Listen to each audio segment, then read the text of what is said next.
What's happening, Hot Wheelers? Joe Motor here. Welcome back to the Motor Hood. Back again for another crack and yak session here. We've got some Auto World, Greenlight, and Johnny Lightning to look at today. 4 pieces total, but I want to spend a little time on each one of them. But I just didn't want to make a separate video for each one, so I thought we'd just take a look at all these today. I'm going to start out with this Auto World piece right here from the Vintage Muscle series. Now I get really excited because for a long time Auto World was only doing factory model cars, and then they started doing a few really cool racing cars, and this one in particular with vintage, you know, it got me. So really a fan of the Ford GT. It's a little different looking than some of the other cars, but this piece right here is pretty cool. And of course Auto World prides itself being on true 1/64 scale. Comes with this little collector box. This is the middle of the line. You can get the nicer line, which is full-on plastic clamshell and a display case, but I actually prefer this packaging over the other. But I'll show you the back real quick. It shows you what comes in this particular series, release 2, the 2017 release 2.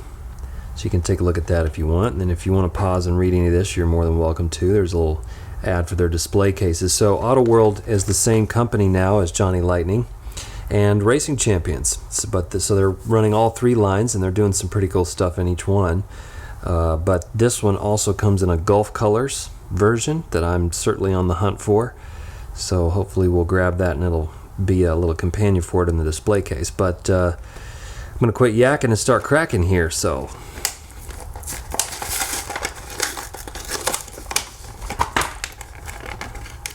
the car, I'll get that out, and here's a little box. I don't know if I'll save this or not. It's okay, but I'm not going to keep it in here, so getting rid of it for now, and show you the car up close, because that's what we're after here. So this is again the Ford GT, which really interesting piece from Ford. If you could see inside the interior there, you can see some texture on the seats. And this white color is really nice and clean. The tampos are nice and clean. See if I can get up here real close so you can see them. Nice wheels and tires. Really like those. And then the rear is really nice here on the Ford GT with the painted tail lights and hazard lights there, and the racing stripe going right down in the middle, that dual exhaust in the back there, which is really cool. Coming up here, we've got the engine and the vent here, number 27 on this side, and pretty much the same design here on the opposite side. You got some detail here on the hood, which is really nice. I love these lensed headlights and that racing stripe that goes in. This is actually hollowed out. This is not solid. I don't know if you can tell or not on the video. One little windshield wiper right there, and then of course the driver's side is on the right side. This is a European race that these race in for the most part. So you can sort of see in the interior. Our camera won't really want to focus in there, but you get the idea of the texture that's in the seat there, which is pretty cool. And then you have some motor elements coming through in the rear of the car, which is actually in the interior. Pretty interesting. Not sure how that works. Pretty cool though, if you ask me. And let's take a look at the base. The tires on this look pretty nice. They're not too thin, not too thick. Nice metal base. So I'm a big fan of this car, and it compares to the Hot Wheels version. If you'd ever take a look at this, this is from one of the racing series of Hot Wheels that was put out, I don't know, 2011 maybe, 2010. This Ford GT model right here, which is pretty much identical in body style, as you can see. Give you a little once around. I've shown this Hot Wheels in a previous video. Try to put a link in the description in case you're wondering a little more. So it's slightly different because Hot Wheels always takes a little more creative license, and they are not necessarily true to 1/64 scale. Let me see if I can put these side by side so you can see. So you can see the Hot Wheels is a little bit larger, actually quite a bit larger. And The Auto World prides itself on being true 1/64 scale, so I think I'm probably going to trust Auto World on that. But Hot Wheels is known to take a little creative license and enlarge their castings on some of their models, probably just to make it easier and maybe a little more novelty item instead of true accurate 1/64 scale. But anyway, that just gives you an idea of the difference in scale between the Ford GTs. But we're going to put this one right here. Really nice, really excited for Auto World to be doing vintage race cars, and I think I'm going to have a couple more of these coming in later this summer, and I'll be definitely looking for the Gulf version, which is in the different, they have alternating releases in the Auto World, so you'll be seeing those hopefully soon. Now let's move on to Greenlight. Now this series is already in release 2, or series 2. This is the Running on Empty series that Greenlight has been putting out. Very cool idea and really cool series. So you have a bunch of different cars and trucks that have to do with different gasoline companies and oil companies. So it's got some nostalgia to it, and allows them to use some of their sort of signature castings and use some new logos and things on it. This one is the 62 Dodge D100 long bed with toolbox. And what I like about it is it's got some blemishes on it, so we'll get that one out in a second. Let me show the other one in this series from Running on Empty that I picked up, which is the STP, and this one is the 69 Ford F100 with bed cover. So I'm really enjoying these. I didn't pick them all up. There was the whole series was there, but I'm just not going to be a completionist with this series. I'm just sort of picking up what jumps out at me at the time. But here are the other vehicles in the set. Wish they had pictures, but they don't. And let's just crack it open and take a look up close. Here's the package in case you didn't get a look at that. Now I tend to go ahead and open these up because they're a little harder to crack open, and I don't want to spend time cutting these open on camera, so I went ahead and cracked it open. The clamshell, it's a little harder to deal with. There we go. So there is the Ford F100. Really nice details. I'm going to see if I can white balance my camera in just a second here. There we go. Sometimes my camera likes to get a little yellow on me. It happens. But here's the front end of this Ford F100. Really nice details from Greenlight. Love these vintage trucks. I haven't picked up all of them, but every once in a while one will kind of jump out at me. And this is just a really cute little truck here. Got the STP logo, nice blue paint, kind of a eggshell paint, not glossy. Nice white line tires. And going around here to the back with the Ford logo, painted tail lights, of course, nice chrome bumper, and got the STP logo back here on the bed cover, which is really nice. Like those sort of I don't know, cascading details there on the side that looks like they're snapped in. Looks like it's really stretched over the bed there, which is pretty cool. Really nice pattern there. You got another STP logo here in the back window. And then some details in the interior, which you can see texture on the seat, the steering wheel, and even on the door. If you can see past there, camera doesn't really want to focus over there, but you can sort of see it. And really nice. I don't think the hood open. Oh yeah, it does. Check it out. Nice details in the motor there. Pretty cool. I dig it. Take a look at the base, number 2462. Greenlight usually numbers all their premium castings. Nice tires, not too thin. Greenlight is known for their steamroller tires, but that looks pretty good. So let's put this one over here, down in the bottom, and then let's get out this other one, which is from Red Crown Gasoline. Must be an old company, I don't know much about them. Pull this out of the clamshell here. And take a look at this one up close. And this is the Dodge D100, which I don't think I own a Dodge D100. It's always kind of turned me off a little bit, this particular casting, because of the wheelbase. It just looks sort of frumpy. The wheels are real close together, as you can see in the middle there, and it just doesn't look right to me. So I've always kind of shied away from this casting, but this paint job on this is fantastic. Really love this sort of flat or more of an eggshell finish.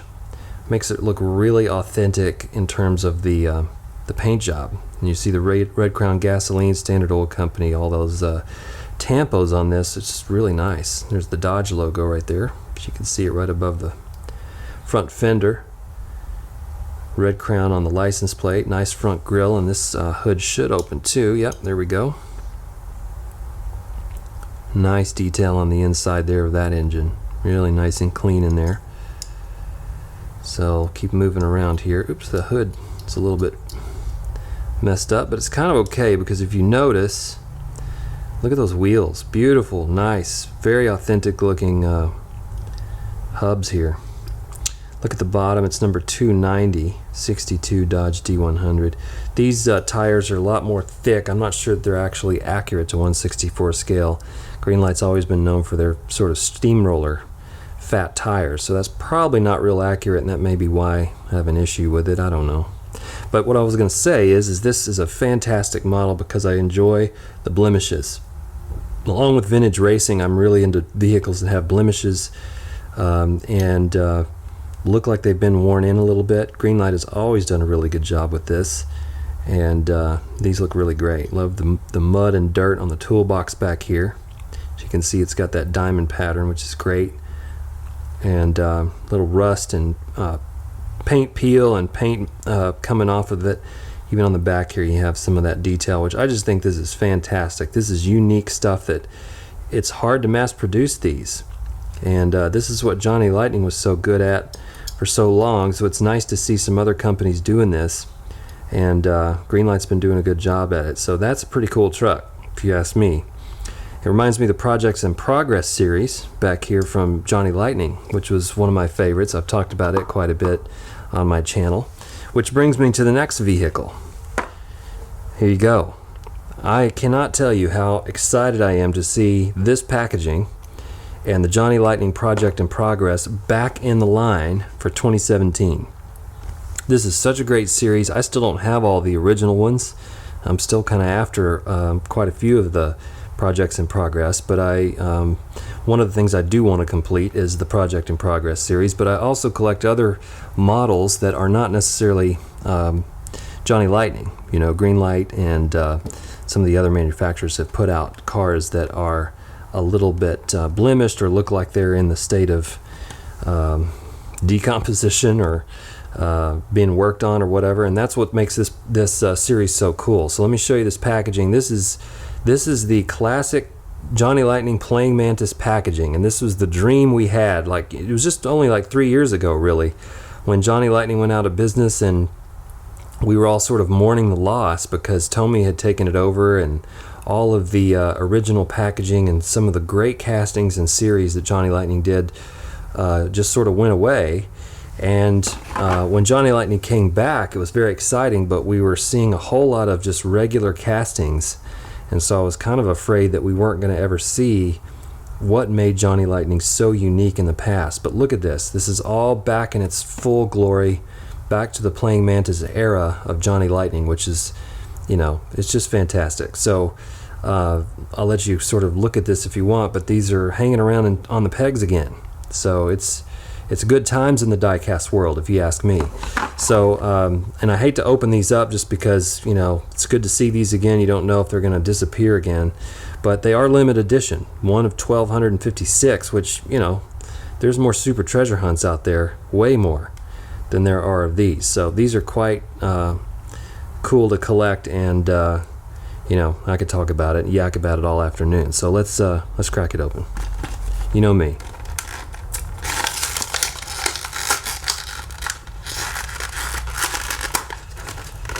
Car out here. Now it comes with a collector card that I keep around for a little while, but it's not something I actually trade or, you know, do anything with for the most part. Here's the rest of the cars in the series, but, you know, just kind of some little addition for the packaging. I do like the packaging. It's easy to crack open. But here's the vehicle, Oldsmobile 442, which is a really cool casting, one of my favorite American castings anyway. Let's see if I can stop shaking here so it'll see some of these details, which is fantastic. Got some blacked out headlights here on the right side. Got the Pontiac logo right there. I'm sorry, Oldsmobile right there in the center. And the 442, you can see that in red right there on the grill. This hood does open, so we can look inside, check out what they're doing down in there, if you can see that or not. Nice gold and silver and black detail down the engine. That doesn't need any work, it looks like, but what I love about these graphics, looks like they just painted on $2,500 or best offer. No rust. I just love those details. A lot of the projects in progress had those details. You can see some seat texture back here. Looks like it's authentic black leather from a distance. And seeing the inside here, if you can see, I don't know. My lights are set up so that I'm kind of blinded by them a little bit, so I'm not exactly sure what's showing up. Anyway, check out these tires. Love them that they don't have any hubcaps. Nice red line tire on this one, and then the gold trim, as you can see, starts to break up. One of the fours is missing on the 442. I'm telling you, these little details, you got to take time to enjoy them, because they just don't do this very often. These are limited edition cars, so it's one of those things that looks like it's been in the shop and somebody just wants to get rid of it, and it needs some TLC. Here in the back it says it hurts. That's funny. Got some painted tail lights. The spoiler's in good shape back here. Nice black trunk, which is probably what, if you were working on this car and starting to go back to the way it should be nice to find the Johnny Lightning all black, nice gloss finished Olds 442 and display these side by side. So here you have a nice finished hubcap and tire, and then you have probably the door that was on it at one time, or maybe one they've added later. Who knows? Who knows about the history of these pieces? So the 442 is on the other side, as you can see right there, but one of the fours is missing on the other side. Great detail work by Johnny Lightning. I just can't say enough about it. We could look at this car all day. Let's take a look at the base. And the tires are pretty fat, but they're treaded. Nice rubber tires. Shows you some of the base detail there. Nice metal base. Nice heavy car. And man, I'm excited to see projects in progress back in the line, back on the pegs. I found this on the pegs. That's so great. So I'm going to put this up here with my other projects in progress. As you can see, I like to display the two side by side. I've shown these in the other video, the Firebird project in progress next to the finished factory version here. So it looks like one's done and one's in the shop. So love these cars. Really happy to see them back, and I'll be certainly collecting as many of them as I find, and hopefully we'll just do a projects in progress video one day. I think I've yacked on long enough. I hope you enjoyed the video. We will see you in the next video soon. Got some new stuff coming in, so I'll get a new video up as soon as I can. In the meantime, thanks for watching, guys. Keep on motoring. We'll see you next time.